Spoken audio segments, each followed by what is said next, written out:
Assalamualaikum warahmatullahi wabarakatuh. Perkenalkan, nama saya Azka Nabila dengan NIM 202315004. Jadi di sini saya mau memberikan tutorial cara menginstal aplikasi Orange. Jadi pertama kita masuk ke Chrome, lalu kita searching Orange Data Mining dan kita enter. Selanjutnya kita klik bagian download. Lalu kita harus melihat menyesuaikan kita memakai apa untuk mendownloadnya. Kalau misalnya mendownload menggunakan Windows, maka mendownload di bagian sini. Kalau misalnya kalian memakai macOS, maka mendownload di bagian sini. Karena saya memakai Windows, jadi saya mendownload di bagian Windows. Terus kita tunggu beberapa saat sampai ini terinstall, Orange-nya terinstall. Oke, selanjutnya kalau udah selesai penginstalan Orange-nya, maka kita langsung klik aja. Setelah kita klik yes, lalu ini kita klik next aja, lalu I agree. Ini kita bikin install just for me karena di PC di laptop ini cuman untuk saya. Lalu ini install package, next. Lalu kita pilih programnya mau taruh di mana.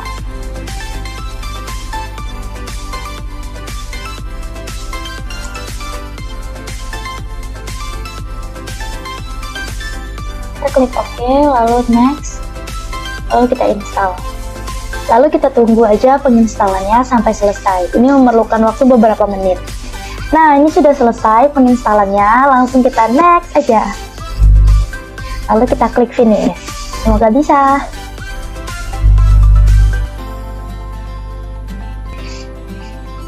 Nah, sudah selesai penginstalan Orange Data Mining-nya. Ini kita tinggal kita pilih new, kita buka aja. Sudah selesai. Terima kasih sudah menonton. Assalamualaikum warahmatullahi wabarakatuh. Perkenalkan, nama saya Olivia Rohana Baru Pangabean. Di sini saya sebagai moderator yang akan memandu penjelasan dari teman-teman kita. Nah, kalian penasaran nggak sih sama apa saja materi yang akan dijelasin teman-teman kita ini? Tentu saja yang pertama yaitu estimasi yang akan dijelaskan kepada Uut. Baik, sebelumnya perkenalkan nama saya Uut Masruro dengan NIM 2023-15035. Di sini saya akan menjelaskan tentang data estimasi. Apa itu estimasi? Estimasi adalah proses memperkirakan atau memprediksi nilai suatu data berupa angka atau nilai kontinu berdasarkan data yang sudah ada. Selanjutnya, saya akan menjelaskan cara membuat data estimasi di aplikasi Orange. Cara yang pertama, tampilkan dua file dan beri nama data estimasi dan data prediksi. Lalu, tambahkan data tabel untuk menampilkan data pada bagian file ini. Lalu, sambungkan, dan untuk mengeksekusi data estimasi ini, kita membutuhkan dua model, yaitu gradient boosting dan SVM. Selanjutnya, sambungkan data estimasi ke dua model. Untuk evaluasinya, kita menambahkan tools, test and sort, dan prediction. Sambungkan dua model ini ke test and sort dan prediction. Selanjutnya, sambungkan data estimasi juga ke test and score. Lalu, sambungkan data prediksi ke prediction. Klik dua kali pada bagian prediksinya, maka akan muncul tampilan dari data estimasi berikut dengan menggunakan model. Lalu, samakan dengan sampel data yang sebelumnya sudah disiapkan di Excel. Maka, tampilan gradient boosting-nya rata-rata sama, sedangkan yang menggunakan model SVM itu berbeda. Mungkin cukup sekian penjelasan data estimasi dari saya. Nah, itu tadi penjelasan mengenai materi pertama. Next, kita ke materi yang kedua, yaitu mengenai forecasting yang akan dijelaskan oleh Atifa. Assalamualaikum warahmatullahi wabarakatuh. Perkenalkan, nama saya Dora Malvira dengan NIM 2023-15019. Nah, di sini saya akan menjelaskan tentang forecasting. Nah, pertama-tama kita ambil file. Nah, di dalam file ini kita akan pilih data yang kita mau masukkan. Contoh penjualan. Setelah itu kita pilih di data table. Di data table ini kita melihat nih di bulan dan penjualannya ada yang kosong apa enggak. Kalau enggak kita close. Setelah itu tarik lagi. Nah, di sini kita akan select column. Select column ini untuk kita targetnya tuh memilih apa nih, bulanan. Nah, contohnya ini kita pilih yang bulanan. Nah, setelah itu kita tarik lagi. Nah, kita pilih di form time series. Di form time series ini kita pilih variabel. Nah, di sini ada dua variabel nih. Ada variabel bulanan dan penjualan. Nah, kita pilih yang bulan. Nah, setelah dari form time series kita pilih kita ambil dua variasi, dua model, ada variasi model dan Arima model. Nah, di sini kita mau tahu nih target bulanannya seberapa. Nah, dari situ kita ambil dari file, tarik ke pilih line chart, terus dari variasi model kita sambungkan ke datanya.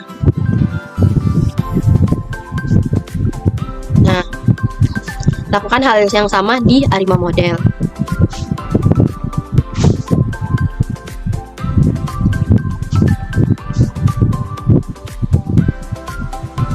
Nah, setelah itu kita tambahkan data table di masing-masing model. Nah, data table ini nanti dia untuk melihat hasil dari forecasting dari masing-masing model. Contoh, setelah itu kita lihat dari variasi model dulu. Nah, ini kan data penjualannya dari bulan atau tahun itu selalu meningkat. Itu dari variasi model. Dan di Arima model sama, setiap tahun dan setiap bulannya dia selalu meningkat. Nah, ini dia data table yang diambil dari forecasting. Nah, kesimpulannya dari dua model ini sama-sama datanya itu selalu meningkat di setiap bulannya. Teman-teman udah paham belum sama materi yang dijelasin tadi? Kalau udah paham, next kita kepada materi selanjutnya, yaitu mengenai klasifikasi yang akan dijelaskan oleh Lulu. Warahmatullahi wabarakatuh. Jadi di sini saya akan menjelaskan klasifikasi decision tree dengan menggunakan orange. Yaitu langkah pertamanya kita pilih file dan pilih file yang kita akan masukkan.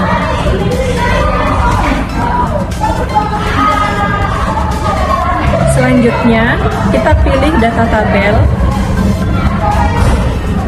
lalu hubungkan file ini dengan data tabel.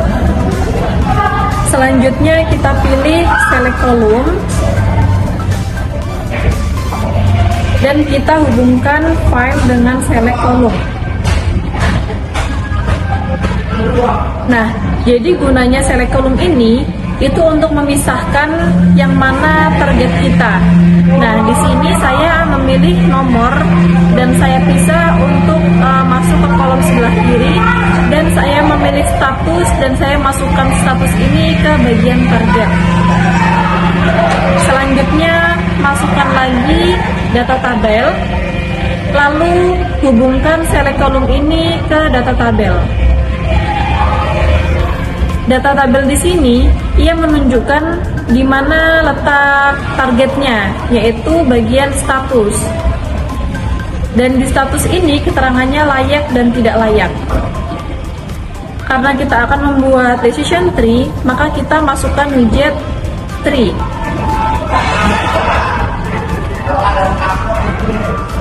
Lalu kita hubungkan data tabel dengan tree.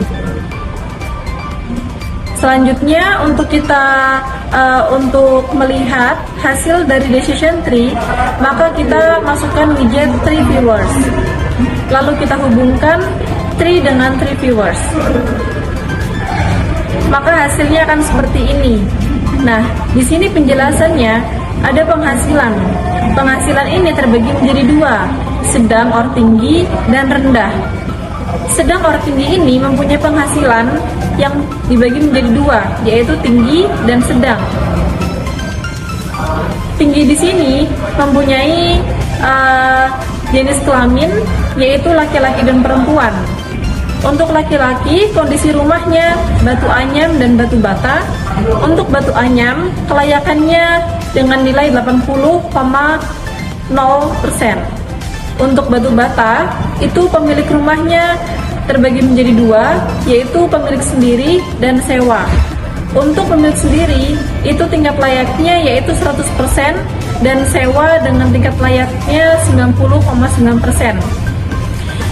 Untuk jenis kelamin perempuan, tingkat layaknya yaitu 100% dan penghasilan sedang itu tingkat layaknya 100%. Untuk penghasilan rendah, itu pemilik rumah terbagi menjadi dua, yaitu milik sendiri dan sewa. Untuk milik sendiri, kondisi rumahnya yaitu batu anyam dan batu bata. Untuk batu anyam dengan jenis kelamin laki-laki tidak layaknya 92,3% dan jenis kelamin perempuan tidak layaknya dengan nilai 100%. Untuk pemilik rumah dengan sewa itu tidak layaknya bernilai 100%. Selanjutnya, untuk melihat hasil persentasenya, kita masukkan box plot. Lalu kita hubungkan tree viewers dengan box plot.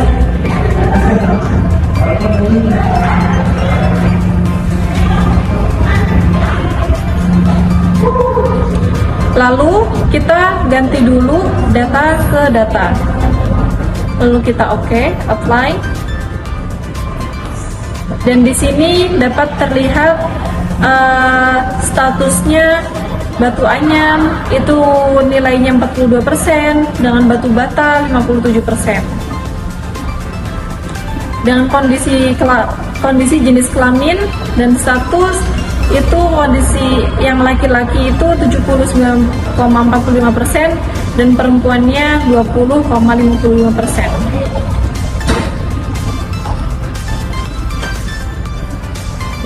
Dan penghasilannya dengan tingkat sedang itu bernilai 45,2% dan yang tinggi 50,68%. Dan pemilik rumah yang milik sendiri dengan nilai 61,64% dan yang sewa bernilai 38,36%. Sekian penjelasan klarifikasi decision tree dengan menggunakan orange. Terima kasih. Penasaran nggak sih sama materi selanjutnya itu apa? Langsung saja kepada materi selanjutnya, yaitu mengenai clustering yang akan dijelaskan oleh Haipa. Check it out. Assalamualaikum warahmatullahi wabarakatuh. Saya di sini akan menjelaskan tentang clustering thumbnails pada aplikasi Orange. Oke. Yang pertama itu kita buat filenya dulu.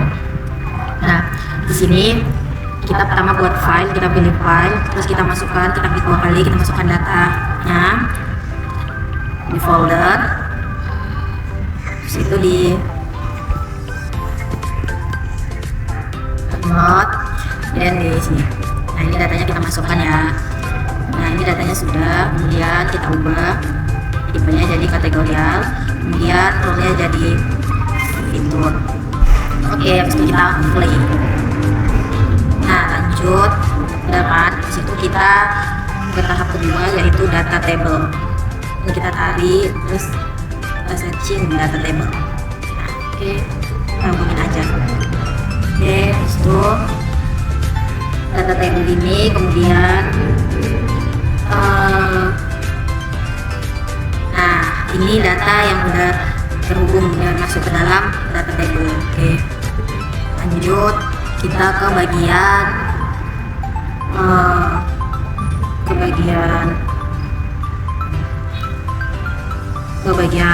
reprocessing. Di bagian reprocessing ini dia fungsinya untuk mengelola data sebelum dilakukan pemodelan. Nah, kita tekan 2 kali, kemudian kita ambil yang normalize fitur. Kita lepas, kita buat intervalnya 0,1. Oke, lanjut, kita silang. Kemudian kita lanjut ke bagian data normalis tuh. Nah, kita ambil juga data tabelnya sama, kita ganti nama aja sama, kita ubah, itu kita ganti jadi data normalisasi. Kemudian kita klik coba ya. Ada kan satu fitur. Nah, ini dia satu fitur. Situ ya kan udah data normalis. Oke, lanjut ya. Kita ke bagian K-means, algoritma K-means. Nah, dia ada di unsupervised. Kita cari, nah ini dia, ada. Kita taruh di sini lah. Nah, terus kita hubungkan sama si pre-processing.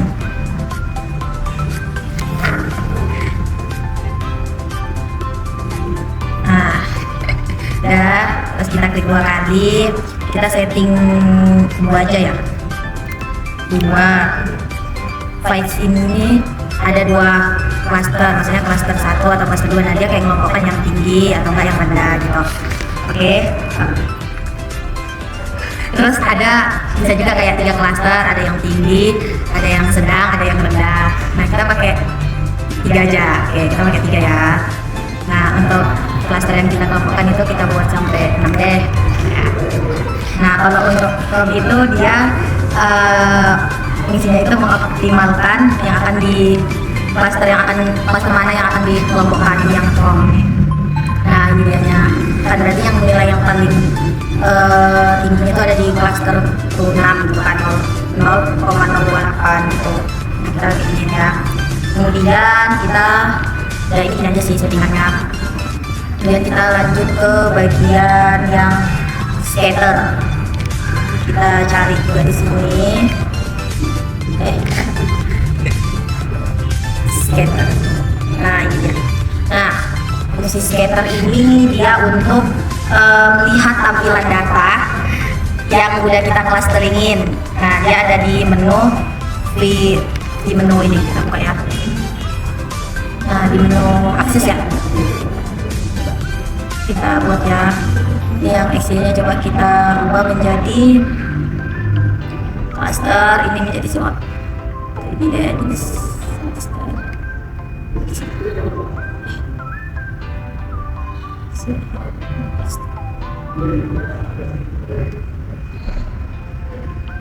ini kan ada menu akses, itu dia untuk menampilkan koordinat X dan Y gitulah, coba ya. Terus ada menu atribut. Nah, atribut itu dia kayak buat si colornya, buat penanda lah, kayak ini color ini untuk cluster 1, 2, 3 kayak gitu. Coba kita coba atributnya tadi yang cluster ya.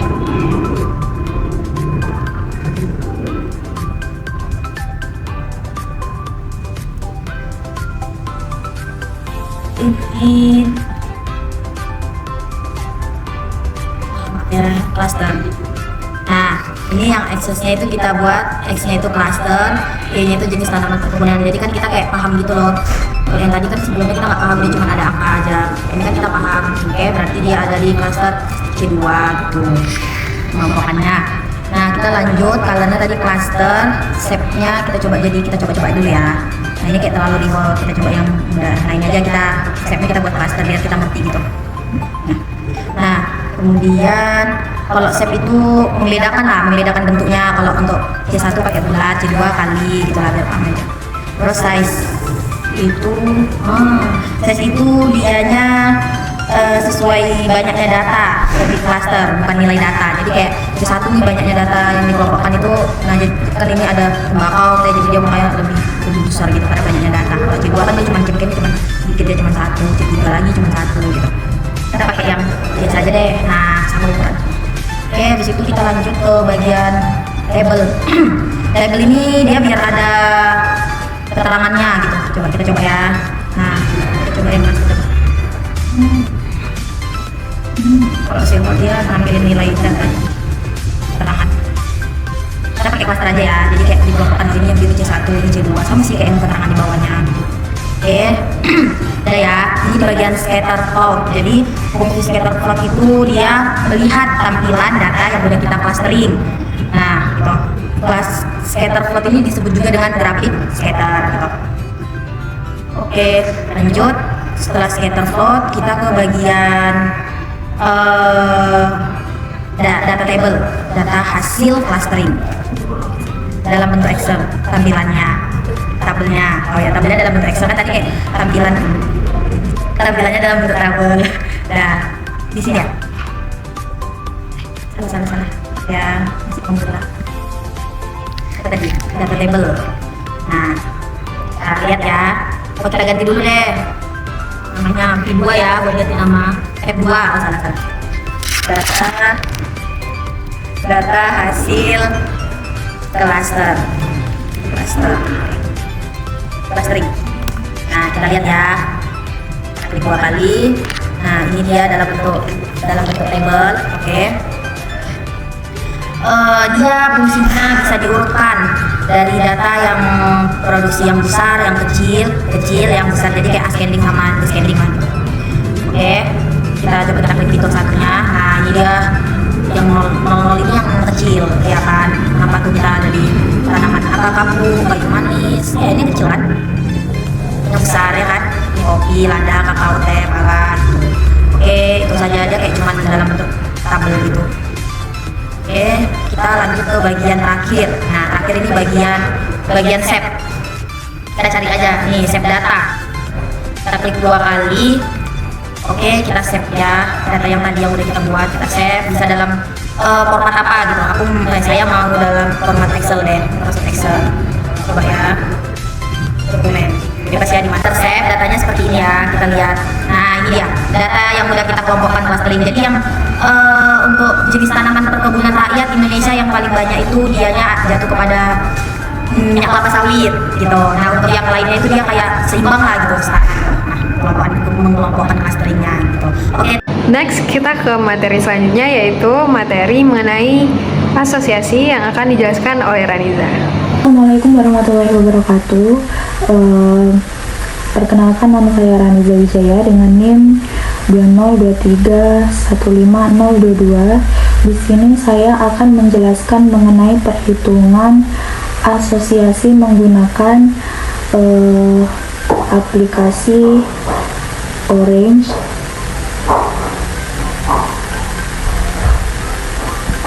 Baik, untuk yang pertama kali kita buka aplikasinya adalah aplikasi Orange. Kemudian di sini kita bisa menambahkan file baru. Dan kemudian di dalam file ini kita menambahkan dataset yang ingin kita hitung dengan format CSV, ubah XLSX itu menjadi format CSV terlebih dahulu agar bisa dibaca nantinya di output.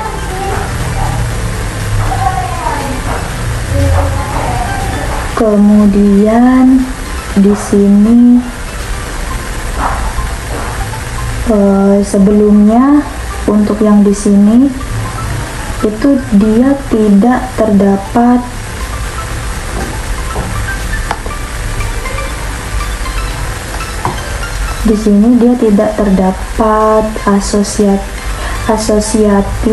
association rules ini.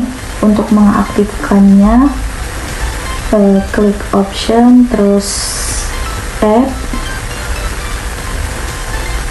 Nah, di sini kalau belum ada centangnya kita centang terus klik OK. Nanti dia akan muncul untuk berbagai asosiasinya, yaitu association rules-nya kita tambahin with guess-nya.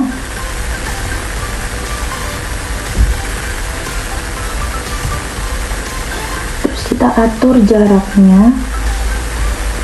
Kemudian kita hubungkan. Nah, gini. Terus kita setting di sini.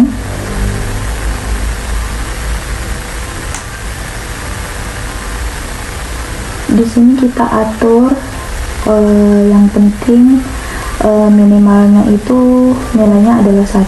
Misalnya kita ambil minimal suppliernya itu 10%, kemudian conf-nya itu 65. Nah, di sini akan keluar output. Kita klik ini ya kan tadi. Terus di sini ada outputnya ini.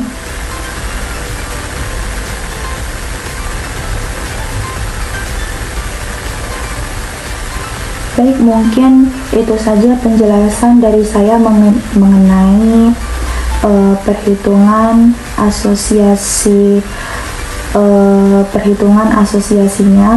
Saya akhiri. Wassalamualaikum warahmatullahi wabarakatuh. Nah, jadi itu tadi merupakan penjelasan materi-materi yang udah dijelasin teman-teman kita tadi. Terakhir, kita akan mendengarkan kesimpulan dan penutup yang akan dijelaskan oleh Lismayana. Assalamualaikum warahmatullahi wabarakatuh. Saya Lismayana dengan NIM 2023150039. Saya akan memberikan kesimpulan dari rentetan penjelasan 5 metode mengolah data di aplikasi Orange. Orange itu sendiri adalah aplikasi yang powerful dan mudah digunakan untuk analisis data dengan antarmuka drag and drop yang intuitif dan visual yang menarik. Orange sangat cocok bagi pemula hingga ahli untuk mengeksplorasi data, membuat model machine learning, dan mengambil keputusan berbasis data. Semua dilakukan Orange dan penggunanya tanpa perlu menulis banyak kode. 5 metode yang digunakan untuk mengolah data. Yang pertama ada metode estimasi, yang kedua ada metode forecasting, yang ketiga ada metode klarifikasi, keempat ada metode clustering, dan kelima ada metode asosiasi. Metode estimasi sendiri itu adalah seperti regresi linear atau regresi pohon, berguna untuk memprediksi nilai kontinu seperti harga atau waktu. Yang kedua ada metode forecasting dengan memanfaatkan time series untuk meramalkan tren masa depan berdasarkan data historis. Yang ketiga ada metode klarifikasi, membantu mengelompokkan data dalam kategori tertentu, misalnya memprediksi kelulusan atau deteksi penyakit. Yang keempat ada metode clustering, digunakan untuk menemukan pola tersembunyi tanpa label seperti pengelompokan pelanggan. Yang terakhir ada metode asosiasi. Metode asosiasi ini digunakan untuk menemukan hubungan antar item, misalnya dalam analisis belanja konsumen. Nah, gimana teman-teman? Kalian udah paham belum sama ke-6 materi yang udah dijelasin teman-teman kita tadi? Semoga paham ya. Saya di sini sebagai moderator mengucapkan terima kasih dan pamit undur diri. Wassalamualaikum warahmatullahi wabarakatuh.